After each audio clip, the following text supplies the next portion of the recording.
How long could you ignore things inexplicably moving around your home? What would you do if you called out for a deceased loved one and heard a different voice respond? What lengths would you go to rid your home of paranormal activity? Today, we test the believability of the demonic shadow in the mirror.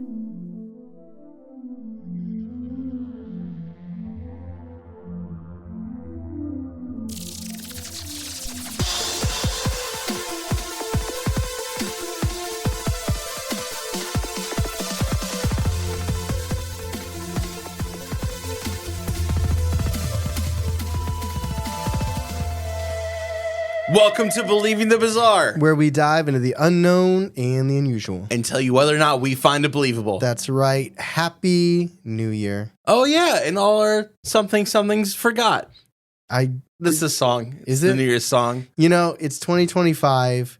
This is going to be 5 years of Believing the Bizarre. Wow, that's beautiful. It's crazy. Half a decade. I mean, we're not there yet. We have to earn it. We still got to go like another So 7 a couple months. months, yeah. A lot of things could happen between then and now. A But lot of good things. appreciate everyone who is listening, who just found us. Appreciate people who have been listening for 5 years.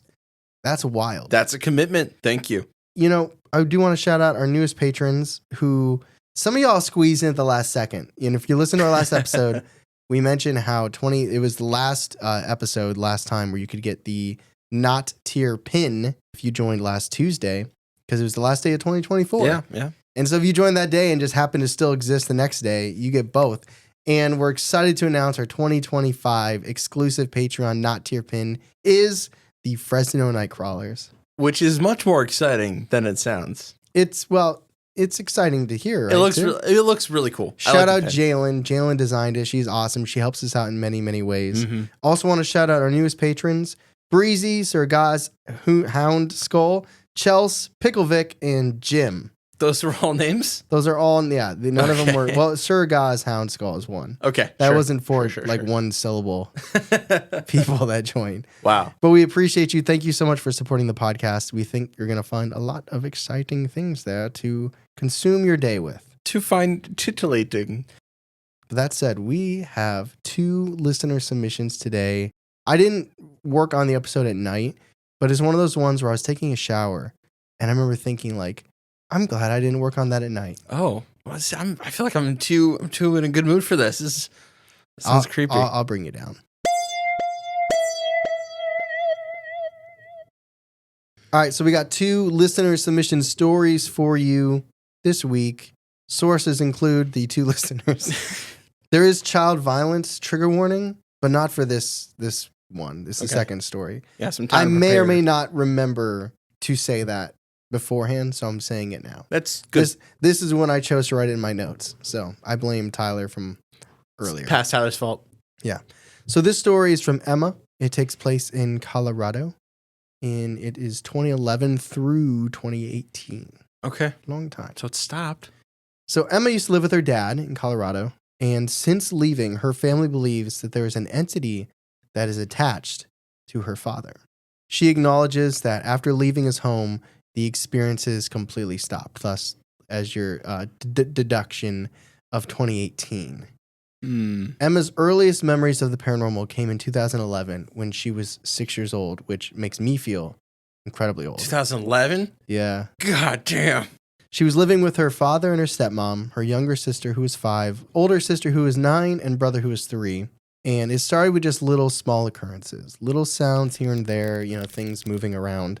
Things that you could brush off or ignore for the most part, I guess. I don't know. I would still be a little bit on high alert. Sure. Yeah. When you're 5, you don't care. But one day, Emma came home to find all of their pots and pans stacked strangely on the counter. And Emma knew it wasn't her parents. Her father was a coal miner doing swing shifts, and her mom worked at the hospital. So both had been gone.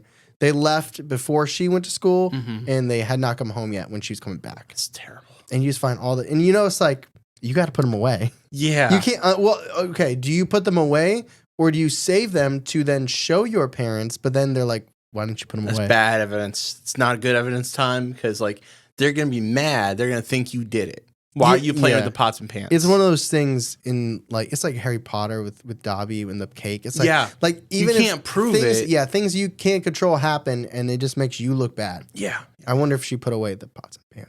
Here's a quote from Emma. Quote, "From here, things escalated. Me and my older sister Courtney shared a room, and we would see eyes in our closet, close to the ceiling. We also had the constant feeling of being watched. We would hear scratches on the wall and strange knocking in the closet. My little sister would come to us when her closet door would open in the middle of the night."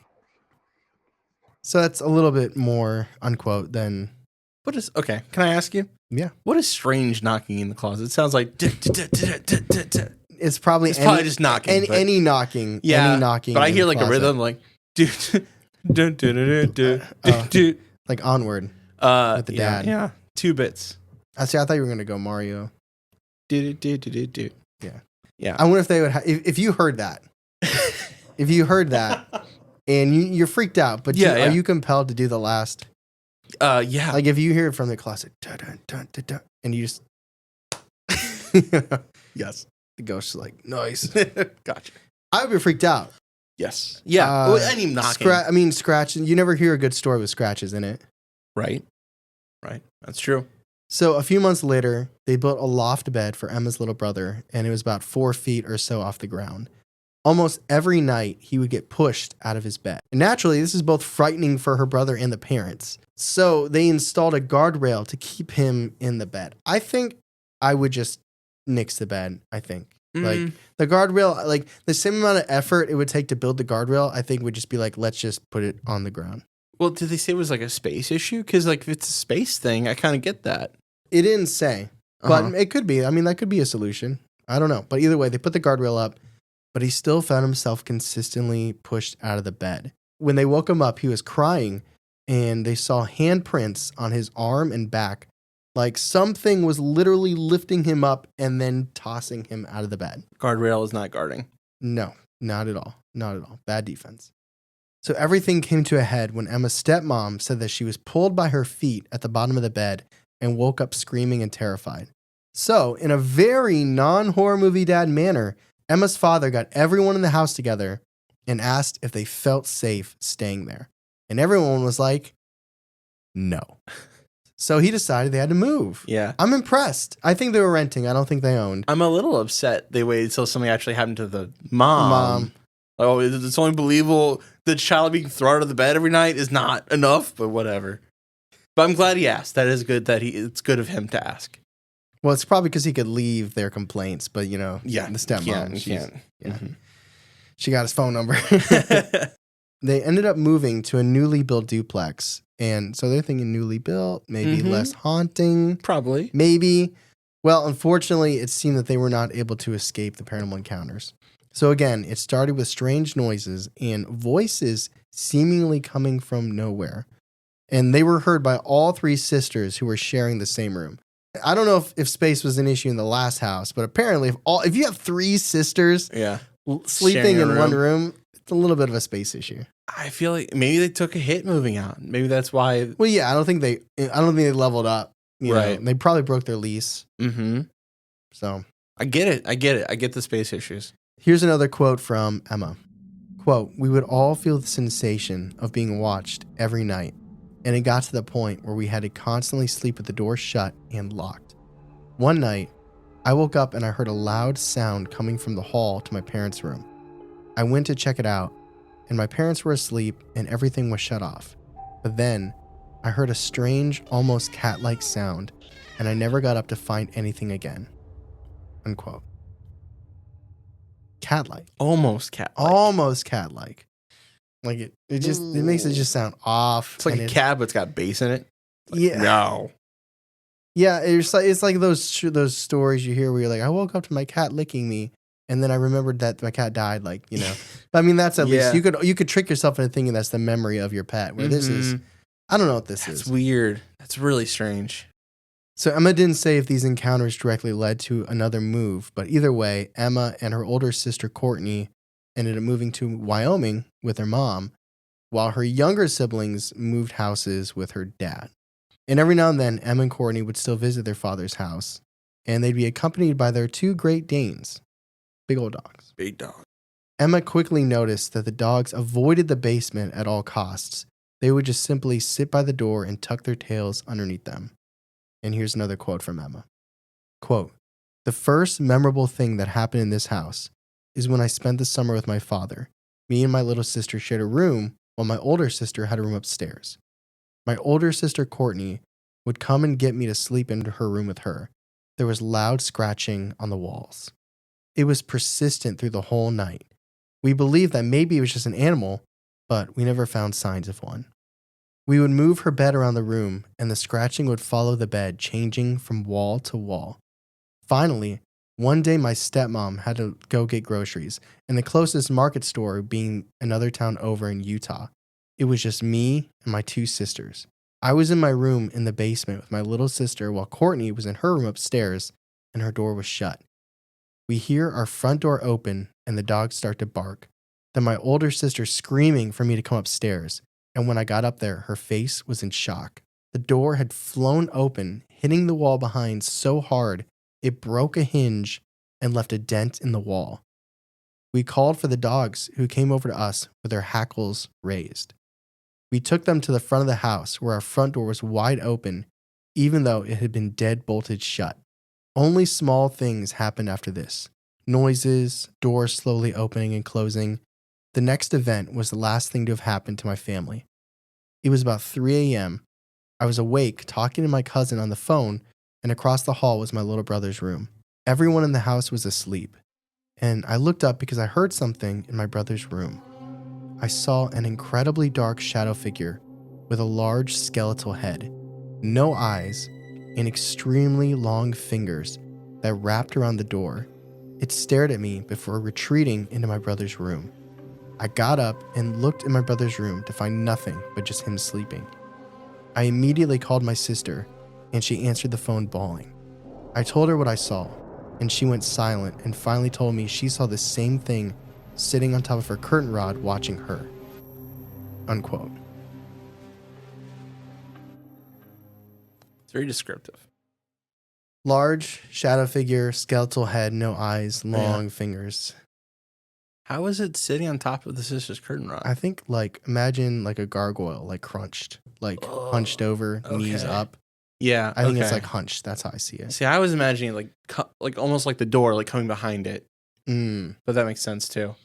I don't know. It depends, the space between the curtain rod and the ceiling. It could have been highly elevated ceilings.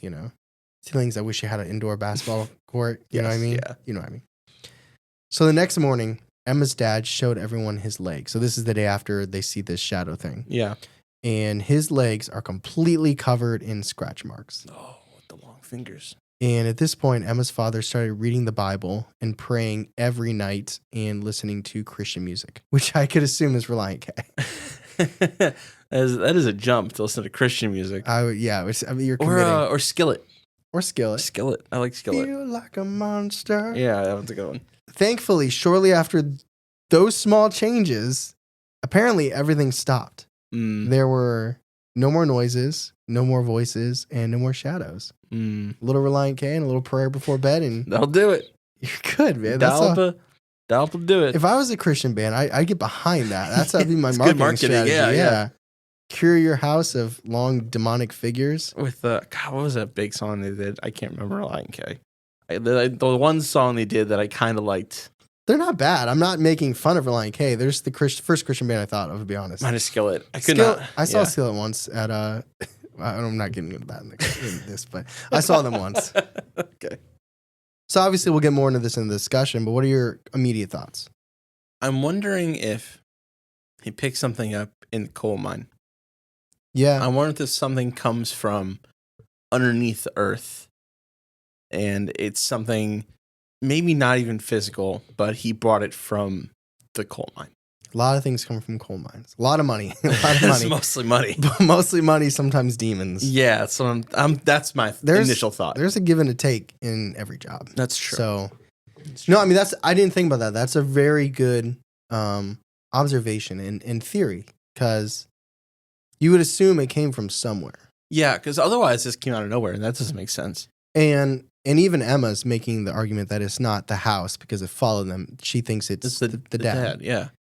Which is sad because I don't know anything. I don't know anything about this guy. But the fact that he was willing to ask his family if they felt safe and then act upon their answer, I respect that. I do too. That's great. I mean, I don't even think I could do that. That'd be very you know hard. what I mean? Like very hard. It's probably a little easier renting, but still, for immediacy. Like obviously, you could sell your house. And there's contracts. You're not involved. breaking a lease. Yeah. But the immediacy of like selling and buying a house versus like changing apartments is different. But also, I just wonder what else, like where it could have come from. And there's lots of reasons. He's like, I also love playing Ouija boards. I'm a hobbyist. I have this weird skill, the strategy that I don't say goodbye. I just throw it as far as I can across the room. Ouija board in circle in eights. It's like one of those text messages where you never say goodbye to the person. Yeah, it's always going. Which is most like, I'll be honest. Charlie and I have never really been texting where I'm like, hey, bro, I'm really tired. Goodbye. Have a good night. I think there's been times where you're like, hey, I gotta get to sleep or something. Yeah, it's not like a. And it's code for please stop texting me. I'm going to sleep. Yeah, I'm not putting my phone on silent, so I need you. I need you to stop texting me. That doesn't happen often. My trick before I text Charlie late at night is I go on Facebook Messenger and I look if it's under 20 minutes. If it says Charlie was active and if it's under 20 minutes, I feel comfortable texting you. Yeah. But if it was like 2 hours ago and it's like 11:30 at night, I'm not going to text. 11:30 is acceptable. I'm probably asleep. Well, y'all heard that. So now I just got pushed back a couple hours. That's cool. All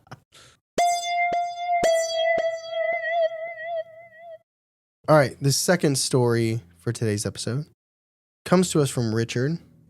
And this involves child violence. I remembered. You remembered? I remembered.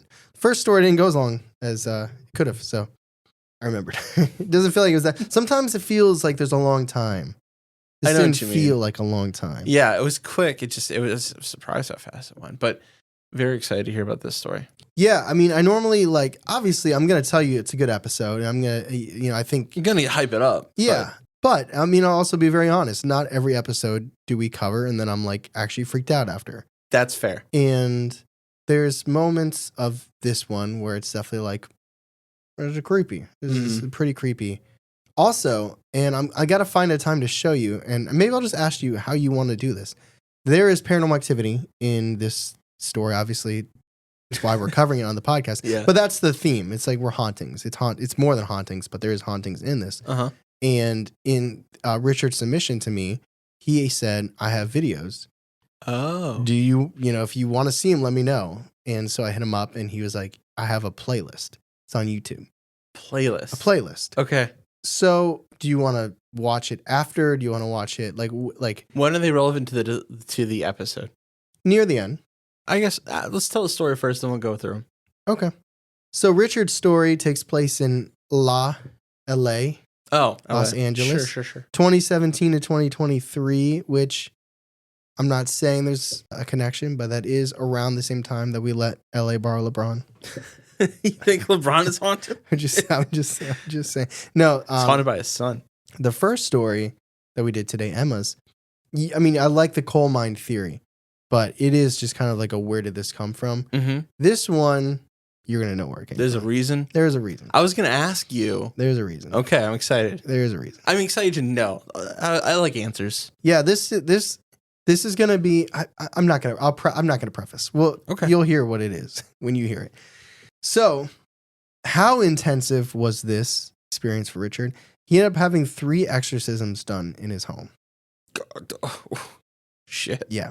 And I realize I keep saying paranormal activity, but it's like that's what his videos make me think of. So it'll be fun for you to see those later. And if I get his permission, I will make a clip. I'll make an edit that we can post on social media. Cool. So Richard was a foster parent and had a placement of a 13-year-old girl who he gave an alias to. Yeah, big respect. That's awesome. That's Tina. And so when Tina was 6, she thought her biological father was dead. Mm-hmm. And he wasn't. So, I mean, you have a 6-year-old. Mm-hmm. So I don't know if it was something she heard, something she assumed. He didn't go into this. For whatever reason, her father was not dead, but Yeah. she was under the assumption that he was. Someone closer said he's dead to me. Yeah, or Something just like like that. you know, like you, or just maybe it's easier to think.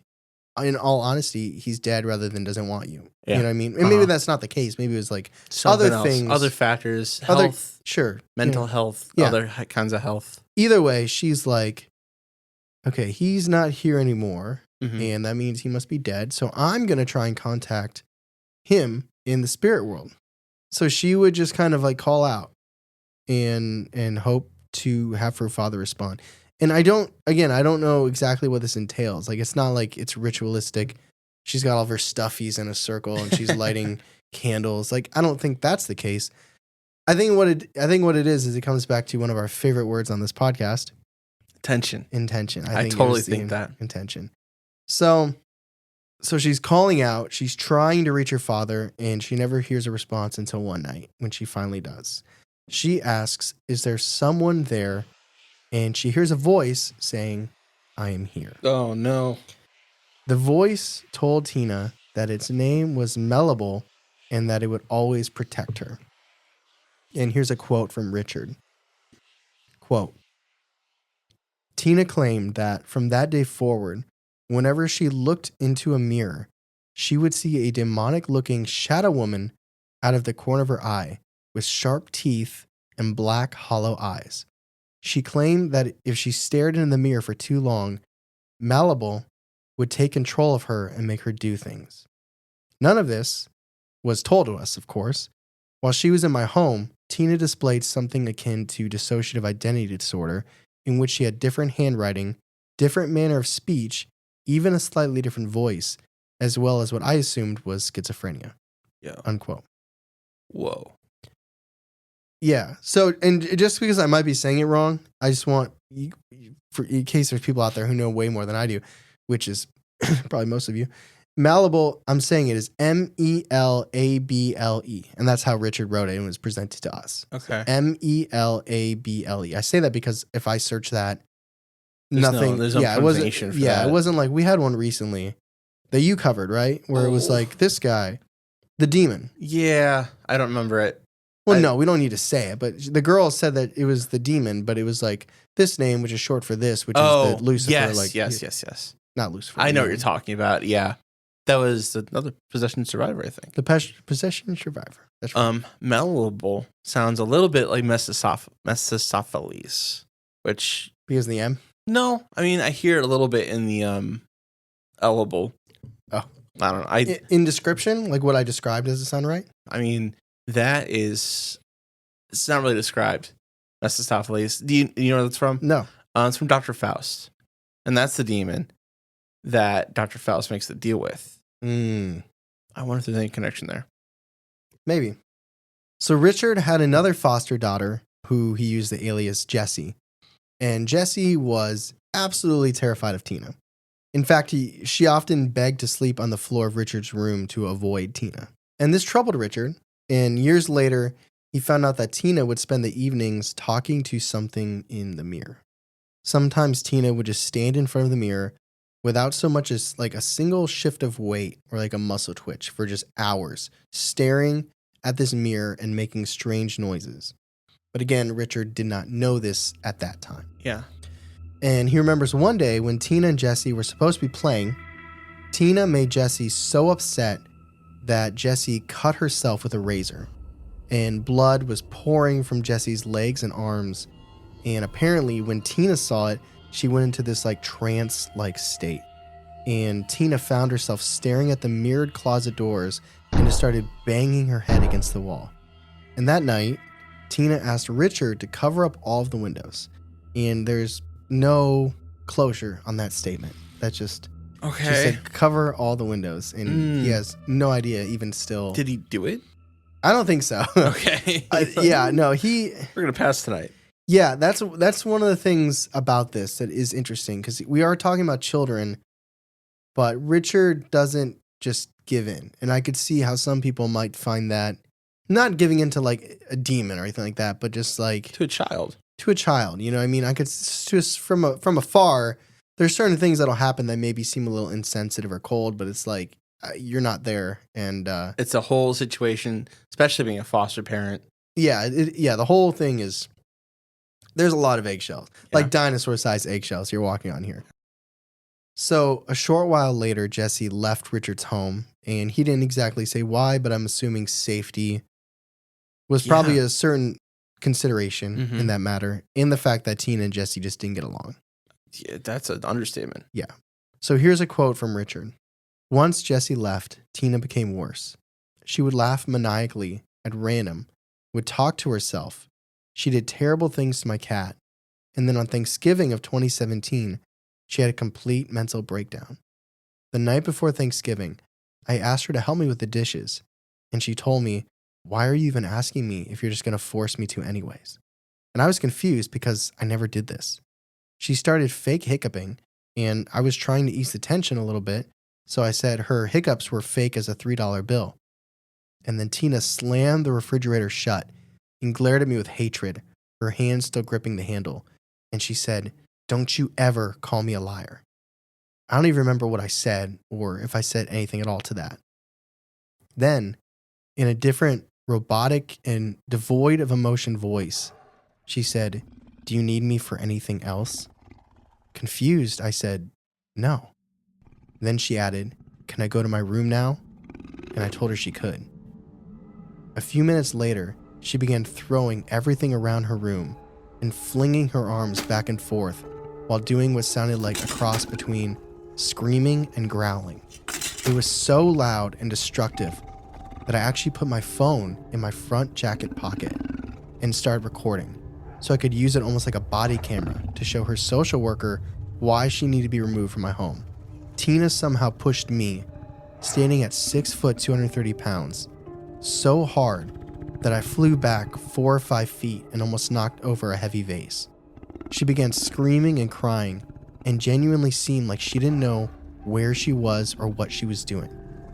I explained to her that we were going to try and get her some help, but then she told me that she pushed me because I tried to hug her.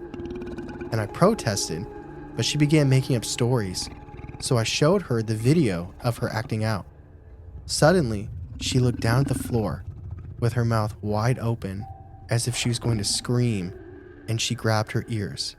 Her eyes were wide, and her whole body began shaking, and she started drooling on the floor. All right, so there's more to this quote, but I want to know what your thoughts are with that so far. Well, holy shit. That's a lot. Now we know there's a lot of baggage there, from the past and kind of situation. What do you mean? Well, she's in foster care, so there's some kind of problem. Something's going on. Well, it might not necessarily be her. It could be her family. Absolutely. I didn't mean it was her, but there's something happening. There's some kind of feelings maybe that aren't being addressed. I wonder, has he looked at mental health situations? I know he says that maybe there was some... See, you said DID, right? Yeah, DID, schizophrenia. Yeah. Is any of that ever confirmed? No, because we're not done yet. Now, I think in this moment, he didn't immediately go, "This girl's possessed." Right. He even said himself, he was thinking schizophrenia. I mean, he's the one that brought up DID. Yeah. So he was thinking that for sure. I think, and that's kind of one of the unique things about the paranormal. And we don't talk about it every episode. You mentioned it, Possession Survivor, we did. But there is that line between mental health and paranormal. Yeah. And it can be a thin line, and it also can depend on your biases coming into a story, right? Yeah. Like if you believe in the paranormal and you believe in demons, then you might be more apt to believe that she's showing signs of possession. Yeah. Where if you don't, like you might believe in ghosts or you might believe in cryptids, but you don't really believe in demons or that a human could be possessed, then you're like, I'm going to crack open my DSM-5 and there's something that we can actually point to, study that is, happening with her. I think the biggest indicator would be if there's a reaction to any kind of religious symbology or anything like that. Mm-hmm. So, I mean, he is trying to get her out. Yeah, that's rightfully so at this point. It's such a sad situation in itself, too, because, imagine being a foster parent and you feel like you have to fight tooth and nail to remove one of your children. Like, Yeah. even if it's justified, like what a terrible situation. And not even to be like, to fight for it. Like, I'm going to, on my own, collect video evidence to prove why you have to take this child away. Yeah. Even though, I mean, Jesse leaving, I feel like it's kind of already, the door's been open to the fact that maybe things aren't going well here. Yeah, exactly. But also, you can't be like if he wanted to continue being a foster parent, I mean, right now he's coming up to, he'd be like at bat and he's 0 for 2, you know what I mean? Like, yeah. I know he what didn't you even mean. get like a sack fly or anything. Like, Yeah, the history is not in his favor. So I guess in that case, he's like, well, look what you gave me. Yeah. So the whole situation is rough. None of this was in her like record or anything either. Like, this is all brand new since she came to the house. As far as he knew, yeah. Okay. Well, I mean, from 6 to 13, he had her for Yeah. it's a decent amount of time. Mm-hmm. So let's get back to Richard's quote. Quote, so we ended up canceling Thanksgiving dinner as DCFS offices were all closed and her social worker was not replying to calls or emails. Tina started to go in a trance-like state, and after dinner, she started watching demonic summoning videos on YouTube. She watched something called The Midnight Man, which we know about, and how to summon him, summoning some sort of party ghosts, and how to perform rituals. Around 7 p.m. that night, she was sitting on the stairs leading to my bedroom and asked me what I would do if she was laying upside down on the stairs, covered in blood. I asked her if she was planning on hurting us, and she said, covered in blood with a knife in my hands. The girl had done so many terrifying things that at night, I would barricade the entryway up to my upstairs loft bedroom so that I would hear her coming when she came to kill me. She would say things like, you haven't even seen half of my rage. I told her that I wasn't afraid of a 13-year-old girl, and she gave me a big smile and said, maybe not while you're awake. When I asked her what she meant, she said in a weird, almost sultry type of voice that sounded like an older woman, everybody's got to sleep sometime.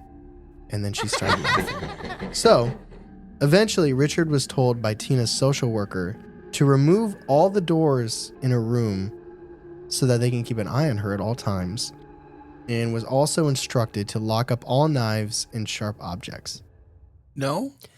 Yeah. Okay. So this is where it's like it's one of the, if you wanted to keep her, Yeah. then you're gonna do whatever it takes, Yeah. right? Like Yeah. this is one of those things. Like if this was his biological daughter, would he do it? Yeah. You know what I mean? get And that. That's Different. fair. It's not fair. It's fair. It's not fair. It's all morally gray. But like he's not in a place where he's trying to make it work. He is trying to end this. Right. He's collecting evidence at this point. Right. And they're like, take off the doors, lock up all the sharp stuff. It'll probably Give be me a okay. call in the morning, make sure everything's fine. No. Yeah, he's like, no. He said he lives in a live-work loft. And so he works from home and he has clients come to his house. And so he told them, I'm not having clients come in and walk past this empty bedroom. First of all, he doesn't want people to see a bedroom. But two, he doesn't want to see Tina's bedroom. Yeah. Should be upside down, floating, throwing knives. And I don't even know what work he necessarily did. But right. And like, I think we find out is actually. your daughter flying? And he's like, have you seen this? Does it make you want to have a sale? How do you feel about my daughter flying? She will kill you unless you sign up. Reoccurring. There you go. So, but you know what I mean? It's tough because like under other circumstances, I feel like there are parents that would do anything, but I'm not saying that in a way to make it sound like Richard is doing something wrong. Right. Mm-hmm. I just know there are parents listening to this that are like, why, you should do anything for your children, but also there is bodily harm. There is Threats. fear. Yeah. I mean, you're barricading your home every night. You're like, that's no way to live. So intense. Yeah, he said no. He said no. He said, I ain't doing that. And that made the social worker angry. That's so wild. That's so wild. But he stood his ground. He's like, I'm not doing it. You're not going to get me doing it. I'm not doing it. So instead, he collected all the evidence he could of Tina's behavior and submitted that to them. So a short while later, they agreed to send a PMRT, psychiatric medical response team, of 4 individuals to Richard's home, and they sat down and interviewed Tina. And here's another quote from Richard. Tina told them how she became possessed by this Melable creature and told them openly about how she had visions of her mother's throat getting ripped out by Melable's teeth and how the spray would look. She told them about her plans to murder her family, which she delayed because she wanted to grow up and get a good job first, and murdering her family would hamper those plans, and then also how she was going to murder me. She went on and on, explaining with calm detail about how she once broke every single one of her family's belongings out of revenge. After 45 minutes of this, the PMRT team went outside to talk amongst themselves. We waited. We waited 15 minutes, 20 minutes, 30 minutes, and then after about 40 minutes, I went outside to look for them. They were right in front of my door with a panicked and genuinely frightened look on their faces. I asked them if they were taking her, and the woman said no. I started panicking, and one of the men explained that it wasn't safe for them to ride in a car with her or even be in our home with her. They told me they called for an ambulance and would need to strap her to a gurney to take her away before she harmed someone. I literally begged them and convinced them to at least let us all walk with her through the courtyard because I live in a weird complex where my loft was very far from the front gate. The ambulance was parked on the street, and once we arrived, they had tied her to the gurney with straps and put something over her face that seriously looked like it was out of Hannibal Lecter. And that was the last time I ever saw her. Unquote. Wow. Well, when do the exorcisms come in place? We're not done. Oh, we're not done? No, we're not done. I want your reaction to what I just said. We're not done yet. We're not done yet. I thought that was the end. That's so heavy. I say that the psychologists walk out, they're just like, it's a lot. Yeah. Yeah. No, I mean, we can't take her. So she's gonna have to stay here with you. That's what they're gonna say. It's not safe for us to be in a car with her, so you're gonna have to keep living here with her. So keep her in your room, just yeah. Here's eBay. Get some sandbags, more barricade stuff. We know a great guy who makes weapons. Protect yourself. That's at least I hope she's getting some help. I don't know the rest of the story. I guess we'll find out, but I wonder if it continued with her or if she's better now. I will never really know, I guess. It's amazing to think that they probably thought they were going into just like a troubled little girl. Yeah. And I mean, not to say she's not just a troubled little girl, but and then they come out and she's just like the details of like killing and the murder and just like in a very calm way. Yeah. And just be like, we cannot get in a car with her. Yeah. They're like iPad kids, right? We've seen too many horror movies, man. Yeah. Like it's not this, like I'm surprised they were able to get her on the gurney. Like I feel like that would have been a process. It probably would be. I assume. But it couldn't have been. I would assume if it was how do I want to say this? If it was an interesting detail, I feel like it would have been the submission. So she must have gone without a hitch, but there was probably fighting. There's probably fighting involved. He just like they didn't square up. I hate to say it, 6 years of pent up. He just gave her a forearm, just one. No, I imagine the paramedics were very involved in that. Medication, maybe. Probably police and paramedics. Demons don't care about the police. What? Oh, not the fuzz. Saying. She's like, I'm a demon. I'm not a shadow figure. Calm down. That took me a second. So, as you astutely noted, there's more. That is not the end. So that night, literally that night, Richard decided, I'm going to throw away all the stuff in her room. Yeah.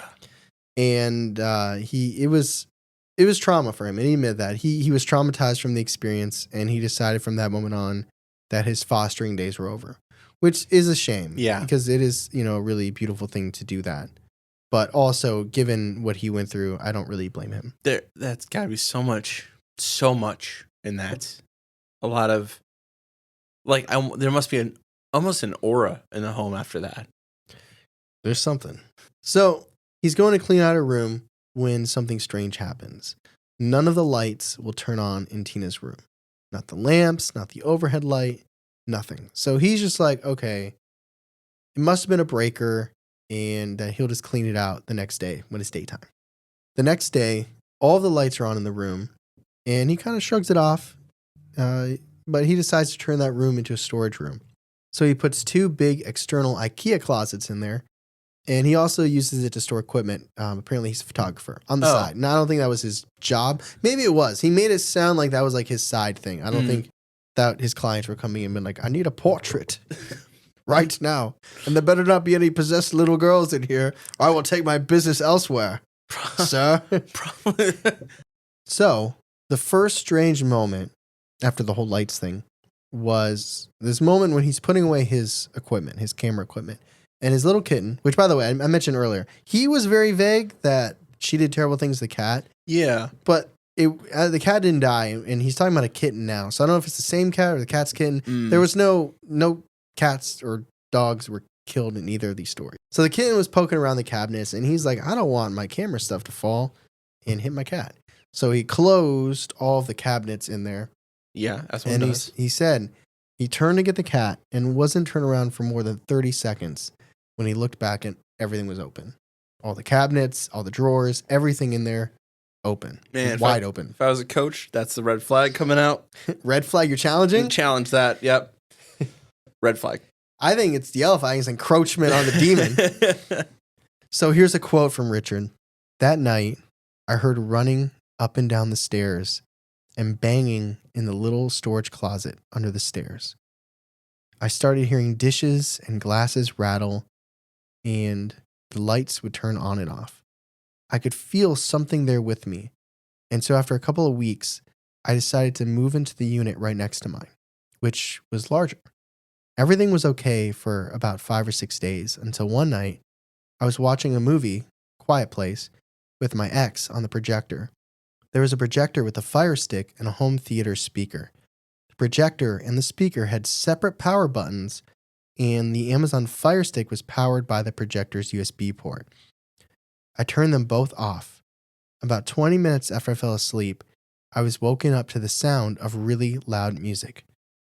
When I went upstairs, the projector was off, but somehow the speaker turned itself on and went up to max volume. And also, somehow, the movie's end credits started playing from the Fire Stick with the projector off, which is impossible.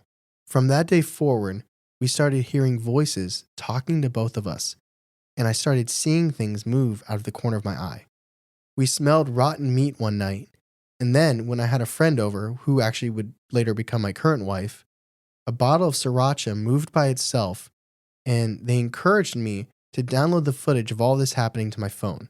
We began experiencing paranormal activity almost every single day until a priest came over to perform what he referred to as a minor exorcism of our home. I showed him the videos, and we all told him what was going on, and he said that while he believed in demons, he had never seen anything like this before in his life. The activity stopped for a few weeks, but then it started back up again. Things would be thrown across the room. Doors would violently slam, and lights would go crazy. We finally picked up and moved to a different part of Los Angeles, but the activity followed us again. One time, I put a glass in the sink, and the glass exploded as if someone literally put a grenade inside. Another time, all of the cabinets slammed shut. At night, we could feel and hear our bed getting kicked, and it would shake back and forth like an earthquake. Might have been an earthquake. I would wake up with bite marks all over my arms and legs as well. There'd be knocks on the walls and doors, the toilet lid would slam shut, lights would turn off and on, and one night my son told me that he felt something get in bed with him. After that, he refused to sleep in his bed for days. This had been going on and off every day for 2 years, and then one day my son runs up to me and says that a voice spoke in his ear. I asked him what it said, and he made a sound like a big exhale of breath. He later told me he could feel it as well. I checked the security camera footage, and sure enough, you could hear it plain as day. I ran outside with my son and called my wife and told her to come home so we could find a Catholic church and get some holy water, unquote. So they ended up finding one. Yeah. That was open and it explained their situation. And they were gifted some holy water. So they found themselves going to more and more churches to try and find solutions. And eventually they had a priest come to their home who specialized in exorcisms. Here's a quote. Quote, I tried showing him all of my evidence and he calmly declined. And I thought that he thought that I was lying. So I got a little upset and I asked him why he was being so calm about this. He told me that what was in my home is like a person, it's conscious and aware, and it's demonic and evil. My jaw fell open. He explained that as people have stopped believing in God and stopped going into church, they've been experiencing a lot more of this. A lot more, he emphasized. I asked for more details, and he told me as soon as he left my home, he had 2 others to go to that same day. Since then, the paranormal activity left and never came back, but it's left me shaken at how blatant it was. I've only had 1 paranormal activity since the last exorcism. I was handing a light bulb to one of my clients when it weirdly lit up in my hand while I was holding it. But aside from that, there's been nothing. Unquote. Wow. I just stopped. Man, he said the minor exorcism. I'm like, where's the major exorcism? Well, right That's there. what he's saying. Wow. Wow. I guess I can talk about it more, but Yeah. Well, we'll get your thoughts over in the discussion. All right, so discussion time and our believability scale time, which goes from believable to viable to skeptical to unbelievable. yeah. So we have 2 stories. We have Emma, which is her father having some sort of attachment, and the voices and the shadows, and then the skeletal black shadow figure. Reminds me a little bit like the Grim Reaper in description. Okay. Almost, well, not quite alien-like, but it's large head, long fingers. Mm-hmm. And then Richard's story with Tina and Melable and a lot of bad juju. Yeah. So let's go over Emma's story really quick. What are your thoughts? I was thinking, I wonder if her father, right? Her father. So her stepmom and her father. That's right. If her father continues with the Christian music and being Christian, if it's enough to hold back this entity indefinitely. Probably not. I feel like he needs to get some other help. That's what I think too. This feels like a really good Band-Aid, really good like Tylenol. It is a good suppressant. I think it probably is a good suppressant. I think it is not going to fix the problem. Yeah, I guess if it is being suppressed, then so do you think we got 2 demonic stories here? I don't know. Not necessarily. But would Christian music affect just like a normal entity? Ghost? Yeah. Well, yeah. I mean, maybe. Okay. They just don't like the music. They're like, I'm gonna be here. There are different calibers of demonic as well. Like there are higher calibers, there are lower calibers. This could be the first story. This could be a lower caliber, low level demonic possession. Not possession, sorry. Oppression. Or just a case in general. Yeah. Attachment. Yes. So it could be a lower caliber of that. And I do really think there is some symbolic emphasis of him going down into the coal mines. Yeah. Well, I mean, isn't that like, oh gosh, the beginning of The Exorcist is so much different than the rest of The Exorcist. It really is. But that's like, I mean, they're digging, they're finding things. Mm-hmm. So I don't know. So, I mean, that one's shorter and we already kind of talked a little bit about that. So with Emma's story, it is scary. I'm glad she got out of that situation, but I do hope her father finds help with it. The geographic relations in this story. So it's Colorado. Yeah. And then she moves to Wyoming, but she still visits her father regularly. Mm-hmm. And then also when her mom wants to go to the grocery store, she has to go to Utah. Yeah. Like, I know that those states, like, they all come to a point. Mm-hmm. Do they live on that point? They must be pretty close. It's like dad's in Wyoming, mom lives in Colorado, and our grocery store's in Utah. Now, I will say, where's the daycare? Where's the nearest movie theater? Where do you get your clothes? Being a big fan of the show Longmire, I do know it takes place in Wyoming, that there is a lot of it does take a long time to travel those states, but they are pretty close to each other. Well, I mean, there's like that one point where you could be in 4 states at once. It's like, it's like where is that point? Yeah. Probably within 5 or 6 hours.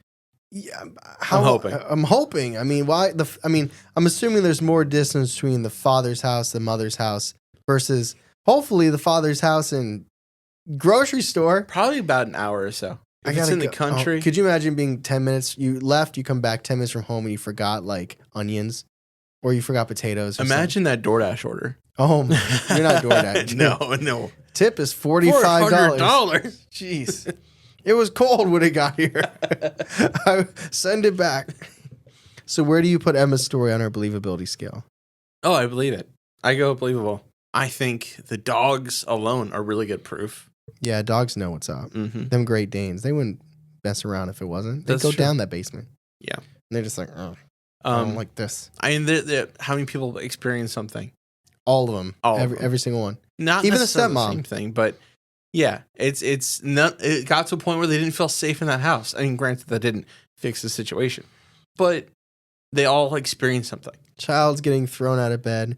They see shadow figure Forgot about that. on the walls, but mom gets her leg pulled to he's like, listen. yeah, we gotta go. We gotta go. He wasn't horror movie dad. He was horror movie husband. That's right.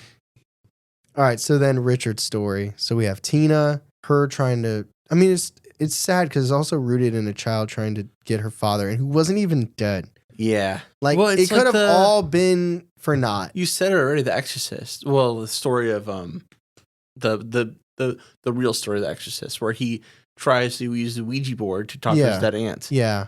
They'll use that manipulation. But it's like her father wasn't even dead. She could have probably called on the phone. It's like didn't have to happen. Right. Now, if you lean mental illness, then it probably would have, some of this stuff would have happened anyway. Mm-hmm. But maybe it was mental illness in addition to, this isn't the person that gets possessed that doesn't know what's happening. Mm-hmm. She's telling people what is happening. Yeah. So it could be mental illness with like buying into this. You know what I mean? It's like the mind is powerful. If you can convince yourself certain things. So if she is convincing herself that she is possessed, it's like if you could almost like, if you feel like you're going to be sick, you could, mm-hmm. kind of do that to yourself. I wonder, some people might theorize that it was mental illness and that she bought into it so hard that it just became like one of those identities. Or not saying she had DID, and I'm not saying like it is a separate identity from her, even though it could be, but it's like she bought into it. She was leaning into it. She leaned in the curve. She leaned in the skid so hard that it became a thing. Yeah. I understand that point. It's just such a scary, the imagery that he talked about with her, the things she said, what ultimately happened to her is so frightening on such an extreme level. Yeah, I mean, paranormal or not, the situation is horrifying. Yeah. Regardless of that, it is scary. She scared that other little girl out of the house. There's almost not much else we could say about it. Like, it is terrible. I wonder if it was it was possession, right? Like, she went from infestation, oppression, to possession. Mm-hmm. She followed those steps. Now, my question to you is, after she left the house, however she left the house, do you think this is the same entity that went back to Richard's house? Or is it something else that filled the hole? I think something else manifested. I don't think it like left her to stay there. But I think it like, kind of when you're talking about energy and gravitational pulls and things like that. Like, I think the energy of her left, something was left there. Yeah. But I think if she was possessed, it probably left with her. I don't think it just jumped out the last second. It was like, I'm going to chill here. Well, I wonder if she's like so stuck in the institution now that like there's nothing to do. Mm-hmm. So it's bored. Yeah. But I think if that's the case, it seemed really powerful. It would have gone back for whoever was at the home. Probably, and eventually his son. Yeah. It doesn't feel quite as extreme. It doesn't. It does not. I feel like it's almost like that was such a deep well of gravitational pull of spiritual energy. After it left, it sucked something in.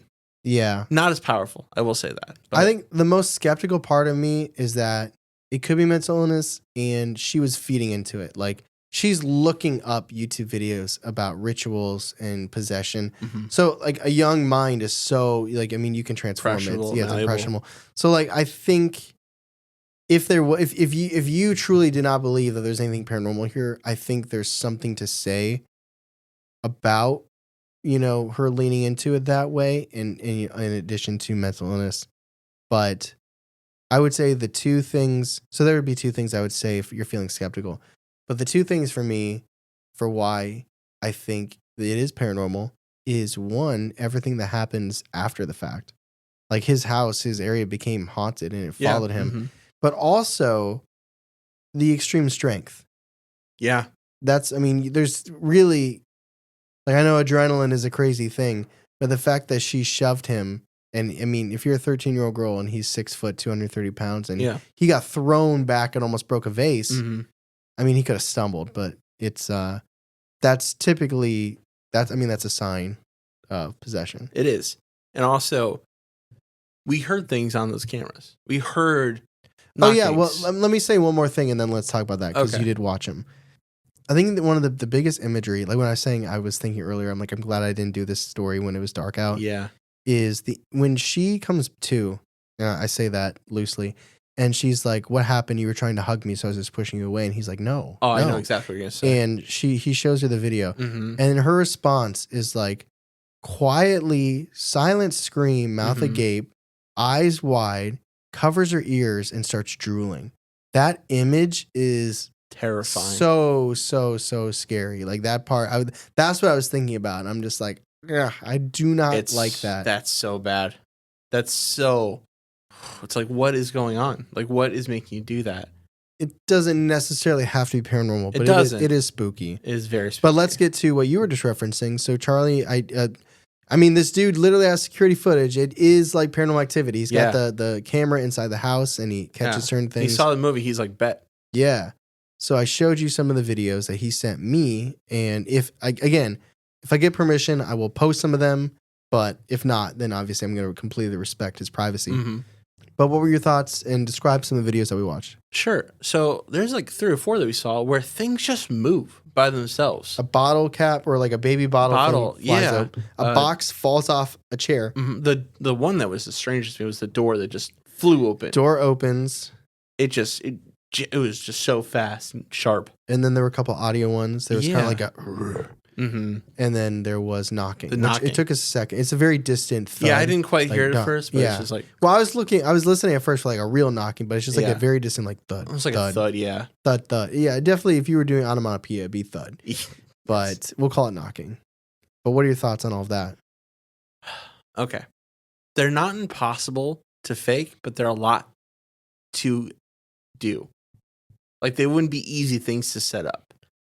I also don't think somebody would go through. I mean, you can see their son running around. Mm-hmm. If I wouldn't take the time to install these cameras, and then I mean, I know there's people out there that probably would, but given what like his story, it just doesn't. It feels like so much extra stuff to just set up these cameras and just hope that some YouTube or some podcast will talk about. It's just right. Mm-hmm. There's nothing to gain. There's no gain. It's just a guy documenting his struggles with this paranormal.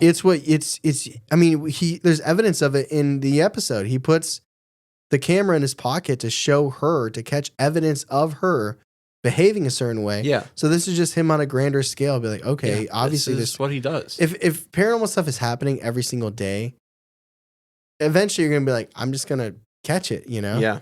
Mm-hmm. But it's a lot. And honestly, it goes a long way in validating the story in general. Like, it does. I do think mental illness could be a play here. Maybe that's why she was extra susceptible to it. Mm-hmm. I can't speak on that. I don't know that. I have no idea. It's just, I could see someone making the argument that it is more so mental illness and just a girl with trauma who doesn't have her family in a foster home and she's dealing with things in a really rough way. I think you could make a very compelling case. And also the darkness is whispering to her at night, like that's some shit too. There's definitely, there's compelling things on the other side. And we've seen kind of beyond just her story, the outcome of how it's affected Richard. And so I'm going to go believable. I go believable as well. So that is the demonic shadow in the mirror. Melable. That was terrifying. Yeah, this is every now and then we go. I don't know if it'll come across scary. It'll probably depend on how you do sound effects and music. But this is one where like I said, I was thinking about it. I was really thinking about it. I'm like, that's pretty scary because there is some really creepy imagery and like the adult, like the imagery is so intense. And the sultry, like, oh, everyone sleeps like, sometime. That's like, not her. What would you do if I was laying down and covered in blood and holding a knife? Like to your stepdad. Take you to the hospital. I don't know. There's probably I don't know. It's bear. And then those guys like, hey, like we're not going to be alone with her, so you should be alone with her for a while. Yeah, but also take the doors off. Take the doors off. So anything that might stop her from killing you, remove that. Yeah, make sure you. Yeah. No butter knives. I mean, say there are other things in the house that like you can lock up the knives. Like other things can do that. I think she'll be pretty creative. Actually, yeah, she might figure it out. But thank you everybody so much for listening and hanging out with us. The first episode, right? Is this the first one? 2025. That's right. Wow, 2025. Well, what I want to bring in the new year with. I remember when it was 2020. We were doing these episodes. I didn't say 2024. I was like, that was pretty recently. No, 2020. They were a little bit shorter then. Yeah, they were. But we were doing them. We were somewhere else, but we were doing them. It's crazy. It's crazy. It's absolutely crazy. But we appreciate all of you joining us along the ride.